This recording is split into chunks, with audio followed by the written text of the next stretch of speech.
Hello, everybody. I'm Don Counts. We are here with Coach Alvin Palmer. Coach Palmer, tell us a bit about yourself and what led you into football. Well, I worked on the Wiley farm in Milana, and at the age of 7, I was driving tractors and trucks, and they always talked to me about football. And so at the all-black school at West Market Street, we didn't have football, but when there's integration, I started playing football at Ace District and played there for 2 years under Coach McDonald. And then as a ninth grader, the high school, Coach Evans had a rule that freshmen could not play until school started. But the Wileys decided to take me to meet Coach. And during that summer, of course, since there was no workouts, I was working on the farm, and they had cleaned off this hillside. And they had me hauling rocks, loading up a trailer, and they told me, said, now, once you get this trailer full of rocks, said, don't kick them off. You just go and drive down to the ditch, throw them in the ditch, and then come back and park and just load up more rocks.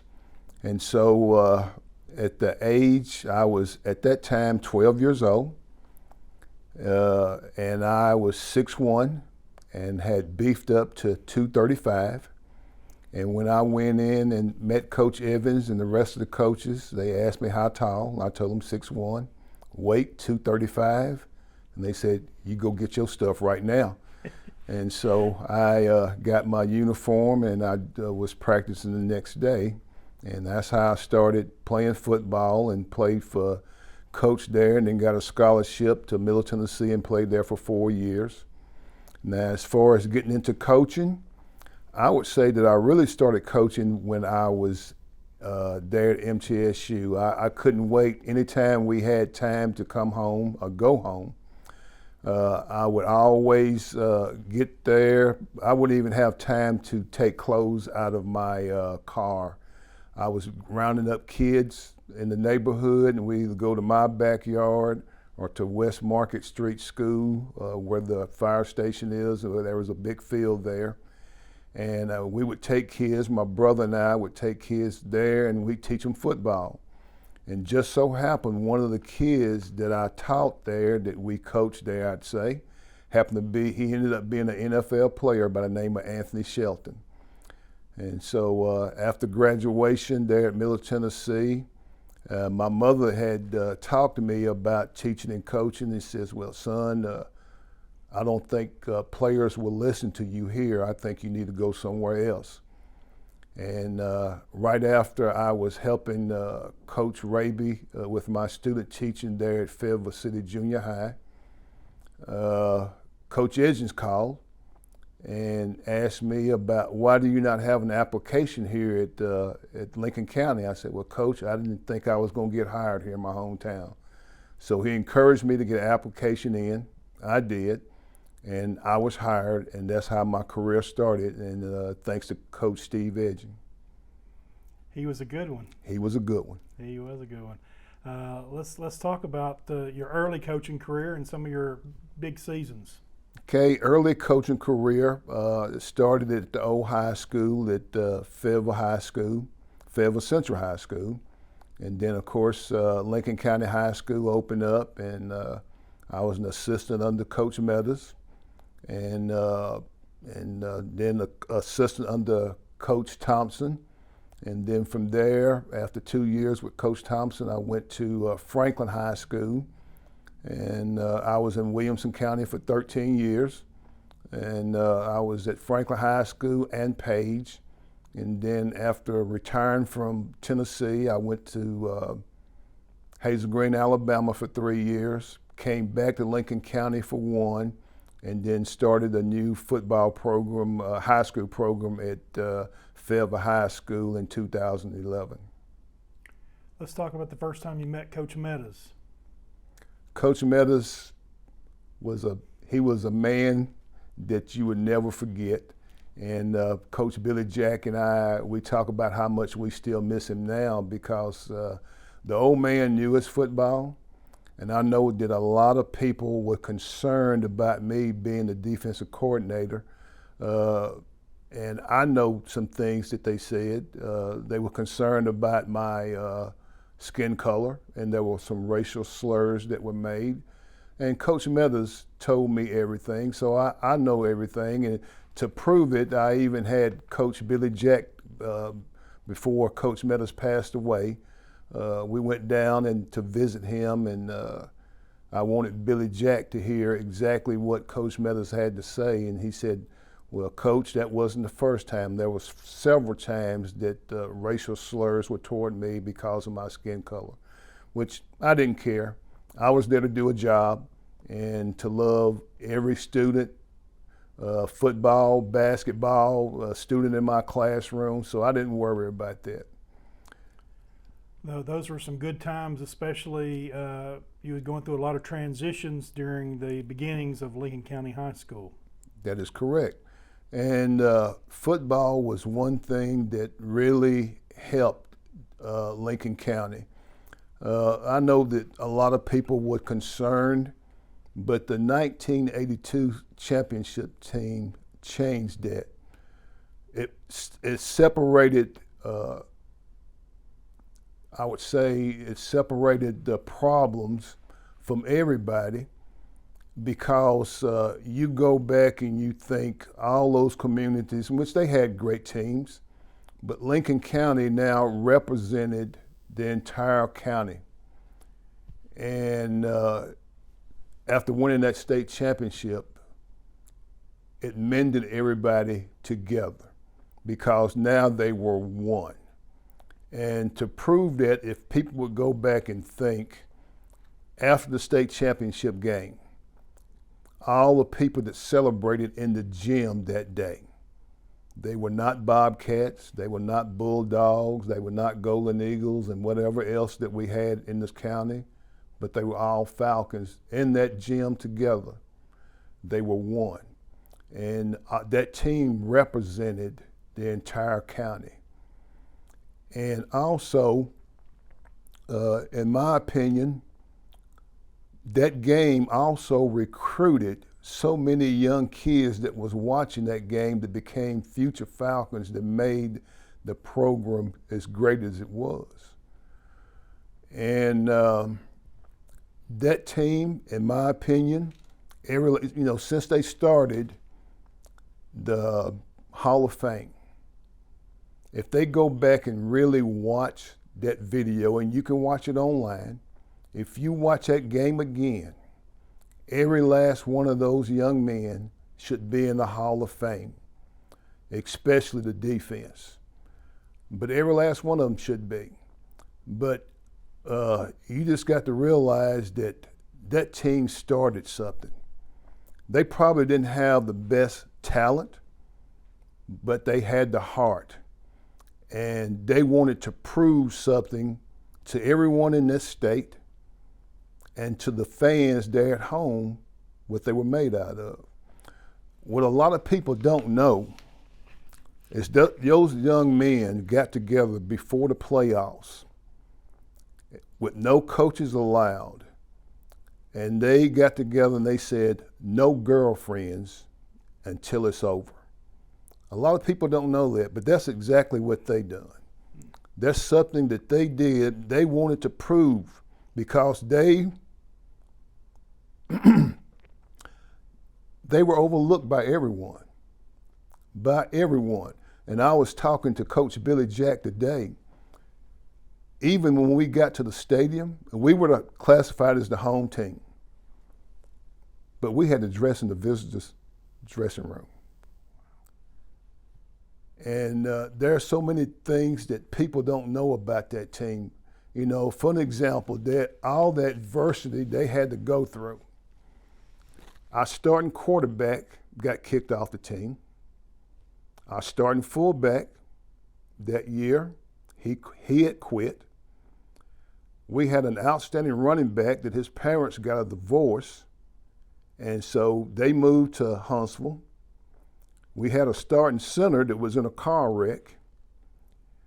We had a defensive back that had gotten a broken leg, and there were some other injuries and people that quit, and we had to do the Houdini to move people around to put them in a right position.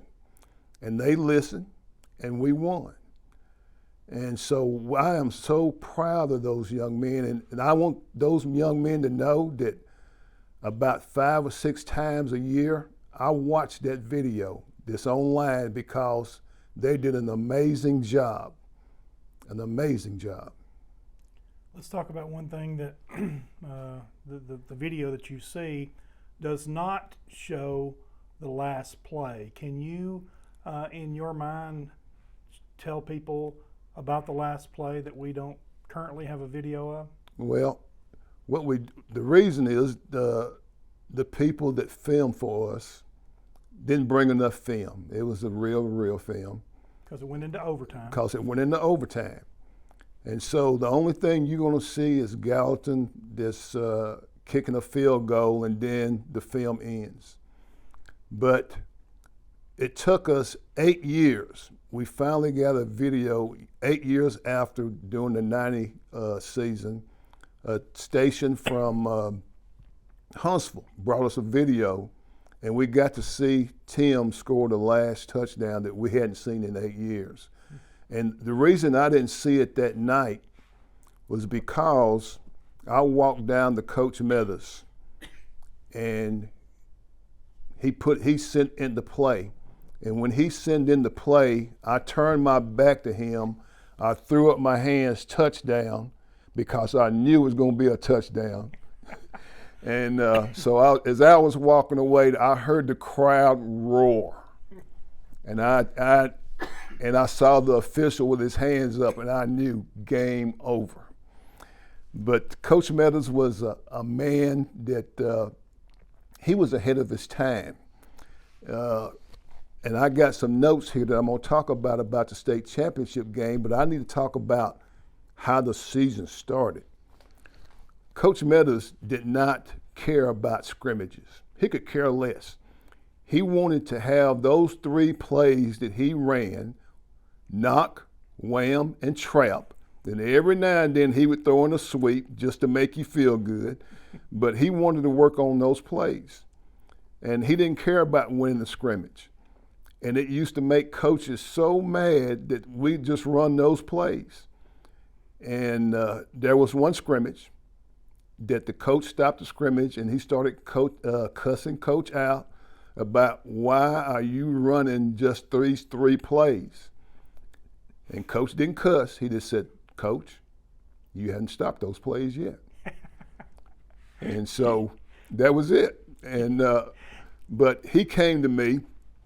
He says, because that game against Franklin County, which it was always the first game of the season, he says, we got spies in the camp, so we're going to have to close practice.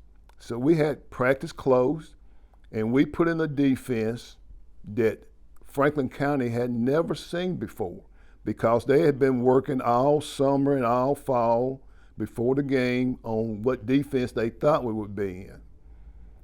But the reason I say he was ahead of his time was because when we put that defense in, what is the other team going to do? They're going to think that we're running that defense, but we only ran it one time. And so that next team that plays us, they have to work on that defense and the next defense that we put in, and the other teams got to work on both defenses. What Coach Meadows was doing was making them work more, put more time in for us. And he was awesome about that, about making sure that they put in more time for us on trying to beat us, but, and then we might come out in something different. But he was a great coach, and nobody knows, that when I became defensive coordinator, that I was going out his house every day after practice. Well, I say day, actually it was night, because, we put in a lot of hours. So I was going to his house about every day, learning from Coach on defense. And he said, now, Coach, this is what I want you to do. He said, I'm teaching you all this stuff on defense. said, don't write it down. Keep it in your head, and said that when you keep it in your head, no one can steal it from you. So I was not allowed to give out the defenses to anybody, and my head is still full of defenses that I've never shown. I've shown 2 people some defenses to help them out, like Coach Billy Jack and another coach that won a state championship several years ago. But those are the only 2 people that I've shared information with, because I keep all the information in my head, just like he told me to. He didn't ask me, he told me to. And so that's exactly what I do, is I keep it in my head. But as being defensive coordinator there at Lincoln County and helped win 2 state championships, it was a great honor to be, because the reason I really wanted to come back to my hometown to teach and coach was because I knew the DNA. I knew that this county had it in them, because I played here. I played with some great athletes here. And so I knew exactly what this county had, and I wanted to be a part of it. And that's why I came back home to teach and coach. But Coach Meadows, after teaching me all that, and he only made one correction to me in the state championship game. Overtime, they're on the 10-yard line, and I called goal line defense. And he says, Coach, they haven't done anything against the middle of the field defense. I said, you need to stay in it. I said, yes, sir. So we stayed in the middle of the field defense. They did not gain not 1 yard. And I had a man ask me one time about a program. He said, Coach, what can we do to build a program? And I told him several things, but I never did tell him this. You need to have coaches that will listen to your head coach, because that head coach knows some things. Don't ever ignore your head coach. I've been around coaches that ignored head coaches. One that refused to put in a play that the head coach wanted. One that you show them a defense and you're told it won't work. Well, let me tell you something, Coach. That defense that you said that wouldn't work, it worked in 82 when we won the state championship. So you need to go back and watch that film. And we had 2 defenses that we put in that Coach wanted in. He wanted our regular defense that we ran all year, the odd front. Then he said, Coach, we're going to put in what we call the flex defense. So we put in the flex. And I would mix it up. Sometimes we'd run the odd front. Sometimes we would run the flex. And I'm going to tell you what these 12 young men did. And I wrote a few notes about the 82 state championship game. Of course, we kicked off. On the first drive, they're driving down and they fumble. We created a fumble. That's the first drive. And then on our first drive, since we created the fumble, in about 3 or 4 plays, we score a touchdown. The second drive, we have a goal line stand and we stop them on the 2-yard line. On their third drive, we get an interception. On their fourth drive, we sack them for about a 12 or 15-yard loss on turnover, so we get the ball. So they don't score in the first half. Second half, first drive, they had the punt. Second drive, we are playing on a short field, in which all night was a short field. If people would go back and watch that game, all night long the defense had to play on a short field. They had the ball across the 50 at least 6 times. And it was because of punting that caused that, and plus the offense not moving the ball. But anyway, they got the ball on their second series in the second half, and they scored. And I was telling Coach today, Coach Billy Jack, I said, actually they shouldn't have scored, because what happened is they got a pass down to the 3-yard line, and it took them 2 plays to get the ball in. And the reason they got it in is because we stuffed them on the first one, and then the running back, Woods, went airborne, and he scored. He fell into the end zone. So now, on their third series, they fumble on the 7-yard line. We caused another fumble. On the fourth series, they also muffed the punt on the next series. And so we got on that. In the next series, they had the punt. And then on their last series, it was overtime. We stuffed them. And then they had to kick a field goal. But I go back and I think about that game. They disrespected us. We were disrespected. And I'm going to go back to when we were getting off the interstate there at Wedgwood.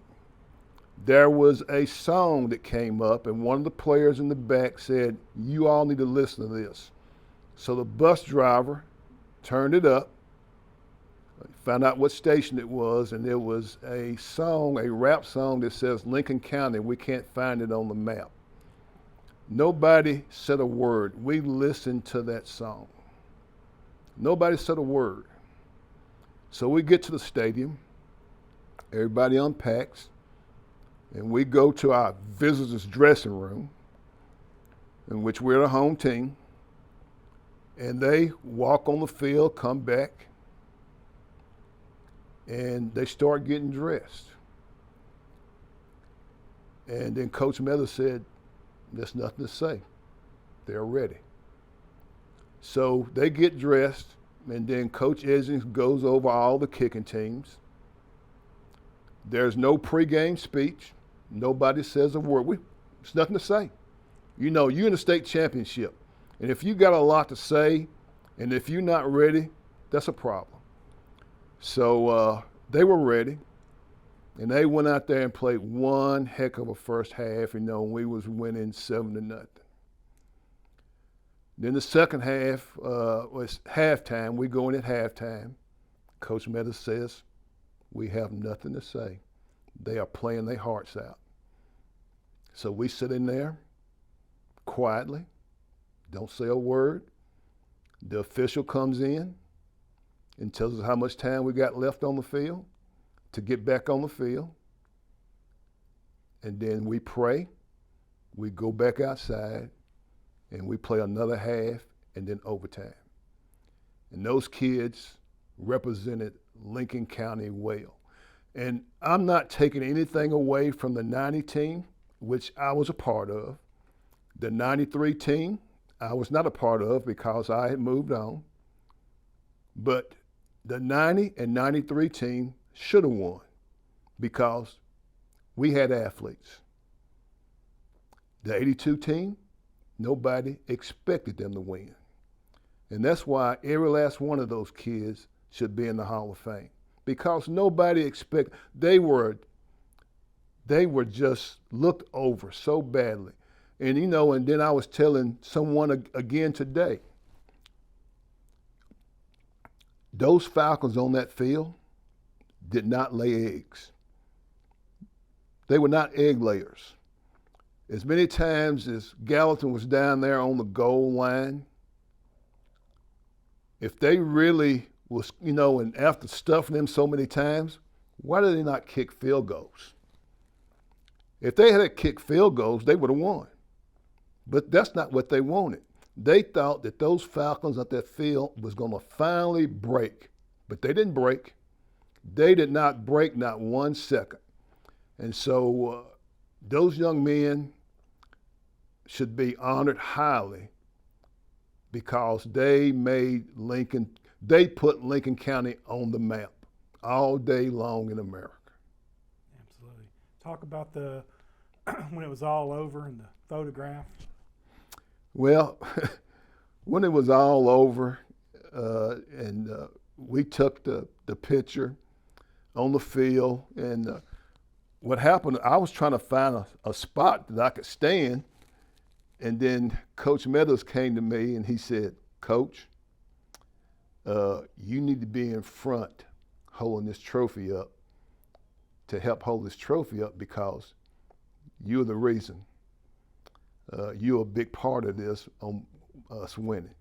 And so that gave me great honor, and it was a great honor for me to get in front with Billy Jack Netherland and hold up the trophy because Billy Jack had recovered a fumble, an interception, and stuff in that game, and so we both held the trophy up. But it was a great night, one that I'll never forget.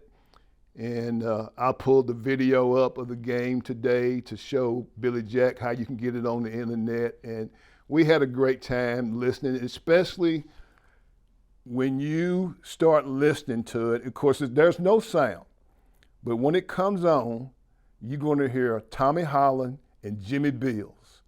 And they are talking about when Tim Johnson goes over the goal line, and they are talking and hollering and said, turn out the lights, the party's over.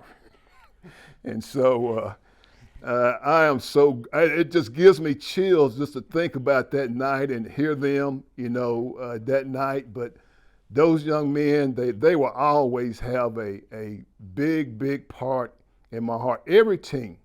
But the 82 I was part of, that was that first championship. So you won't forget about that. And I won't forget about the 90 as well. And but right now we're talking about the 82. And I am so very proud of every last one of those men. Anything else you'd like to say about any other teams or any part of your coaching career? Well, I could, but primarily right now we want to talk about the 82 team. And I could talk about other teams, but that 82 team, people need to know that those kids, they went through a lot. And I didn't mention that there was a starting linebacker also, Danny Corder, that we lost. And I'm going to tell you what, he was a man-child. And we missed those young men, but they got together. So when you talk about the state championship that year, those young men got together and decided that that's what they wanted to do. They listened to us, but they wanted to win the state championship. And they did. They did. And they won it in style. They won it class. They were overlooked. They were underdogs. But those young men, I know they made Lincoln County so proud. And there's one thing, and I hope a Lincoln County fan hears this and sees this. To me, it didn't hit me until we were on the way home. But I've got to say this. We coaches stopped shaving. So after the game, after we took the picture and all, I went straight to the dressing room, got my shaving kit, and I shaved. And and then as we were going out to the bus, there were so many fans and young kids that they was wanting tape, mouthpiece, whatever they could get as a souvenir, because those Falcons had became heroes. And that was something that I'll never forget. Now, getting back to on the way home, we won the game, and of course I'm thinking, okay, who do we play next? But season's over. But it didn't hit me until we was almost in Howell, and then someone had a sheet and had put state champs on that sheet, and it was holding it up and waving it. And that's when it hit me. Season's over. We're state champs. I want that sheet. I really want that sheet because that meant a lot to me, and it gets me emotional. And you're right about one thing. It did bring Lincoln County together. The high school and all the schools became one really quickly after that. Right, it did. Anything else? That's it. Thank you very much for your time, Alvin Palmer. Coach Alvin Palmer, thank you for your time. Thank you for your career, and thank you for talking to us. Thank you.